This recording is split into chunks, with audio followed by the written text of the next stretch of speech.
Somewhere along the way, we forgot what a human being was meant to be. Not just useful, not just successful, but beautiful, noble, whole. In ancient Greece, there was a word for this, Kalokagathia. To be Kalokagathos was not just to be good, it was to be complete. The beautiful, the virtuous, the strong fused, a soul so just, so luminous, that it shaped the world around it, a human being sculpted not only in form, but in essence, someone whose very presence inspired trust, reverence, and calm. Kalokagathia is the compound of two Greek words, kalos, meaning beautiful, and agathos, meaning good or virtuous. To the ancient Greeks, this was not mere semantics, this was a blueprint. To be beautiful in body and noble in character was to align the external with the internal, to make aesthetics an extension of ethics. Kalokagathia is the antidote to everything our age has lost. A politics of honesty, an aesthetic of meaning, a life unfractured, where what we do, what we believe, and who we are become one. It means a society where the streets, the uniforms, the music, the architecture, all reflect the integrity of the soul, dignity. It urges us to abandon the binaries of modernity, to stop separating intelligence from emotion, strength from compassion, image from substance.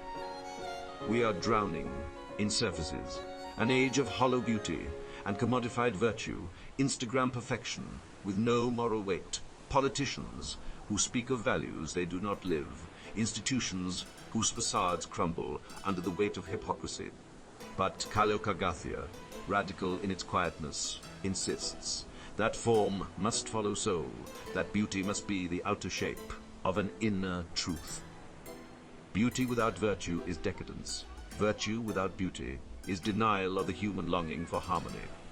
We live in an age of curated appearances and spiritual neglect. We chase image over essence, but Kalokagathia demands the opposite, the alignment of inner purpose with outer form. Why has this ideal faded? Because our systems reward fragmentation. We are praised for specialization, not synthesis. We are measured by metrics, not by meaning. In modern education, we dissect instead of unify. In culture, we parody instead of elevate. In politics, we spin instead of speak truth. The modern individual is punished, subtly or overtly, for seeking wholeness. And yet many today, without knowing the word, reach for Kalokagathia in quiet rebellion. A man who wakes early to read philosophy before work. A woman who chooses integrity over ambition. A teenager who refuses the triviality of algorithmic distraction and searches for meaning. These are sparks of the forgotten ideal, flickers of light in the digital blur.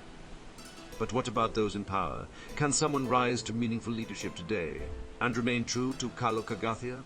The answer is complex and sobering. Power often demands compromise. Visibility invites performance. The very institutions designed to lead society, politics, media, commerce, often consume the soul of those who enter them. Virtue must navigate bureaucracy. Integrity must survive public relations. Beauty must dodge commodification.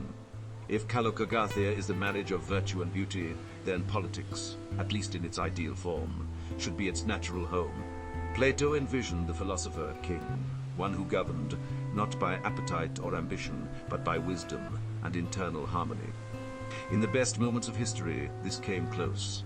Pericles of Athens, a leader who balanced military strength with cultural flourishing. Marcus Aurelius, a Roman emperor who wrote meditations, not manifestos. Václav Havel, a playwright who became president, believing that truth was the most powerful form of politics. But even these figures, however luminous, were constrained by systems that were not built for integrity. Today, politics is spectacle. Substance is a liability. We ask, are they electable? Not, are they wise? We ask, are they photogenic? Not, are they just? Our screens are flooded with performance. Algorithms amplify outrage. Authenticity is filtered, branded, and monetized. Virtue is invisible, but clickbait is loud. We live in a world allergic to depth. We admire charisma over conscience, strategy over soul. Our systems are not neutral. They shape what survives.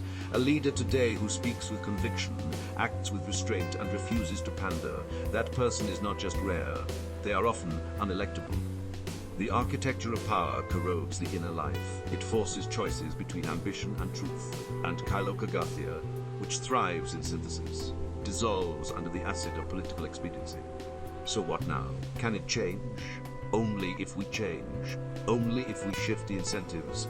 Only if we redefine what it means to be admirable. We must become citizens who demand character, not performance.